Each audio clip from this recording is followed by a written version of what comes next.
অসম আমাৰ ৰূপহী গুণৰো নাই শেষ ভাৰতৰে পূৰ্ব দিশৰ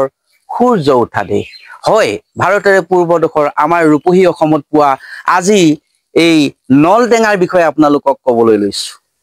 হয়তো আপোনালোকৰ বহুতে নলটেঙা চিনি পায় নলটেঙা খাইছে আৰু বহুতে হয়তো চিনি নাপায় আজি আপোনালোকক পুনৰ সেই পৰম্পৰাগত খাদ্য সম্ভাৰত থকা নলটেঙাৰ বিষয়ে জানোৱা হওকচোন নলটেঙাৰ আমাৰ ইণ্ডিয়ান চেচনাট ভাইন্স বুলি কোৱা হয় আৰু ইয়াৰ বৈজ্ঞানিক নাম আছে ষ্টেৰকুলিয়া ভেলোচা যে কি নহওক এই নলটেঙাত কি পোৱা যায় বিজ্ঞজনে কয় অসমীয়া খাদ্য বহু সাইন্টিফিক বিজ্ঞজনে কয়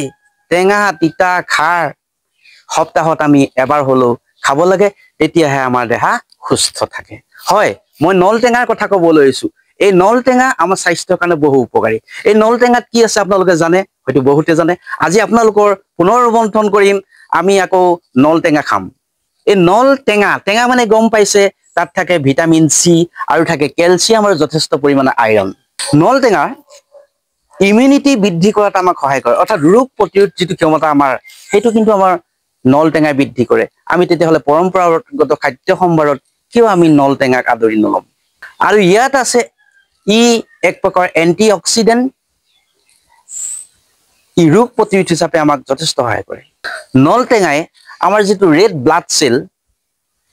ব্লাড সেল সৃষ্টি কৰাত সহায় কৰে আৰু ই আমাৰ ডাইজেশনতো যথেষ্ট পৰিমাণে সহায় কৰে আৰু আটাইতকৈ ভাল কথাটো হৈছে যে নলটেঙাই ই combat with bacteria I mean আমাৰ যিবিলাক বেয়া বেক্টেৰিয়া দেহলৈ আহে এই বেক্টেৰিয়াবিলাকক ধ্বংস কৰিব পৰা নষ্ট কৰিব পৰা ক্ষমতা আছে ভাল লাগিল নে ভিডিঅ'টো আৰু বহু কথা জানিবলৈ আছে ফলো কৰিবলৈ নাপাহৰিব কৃষ্ণ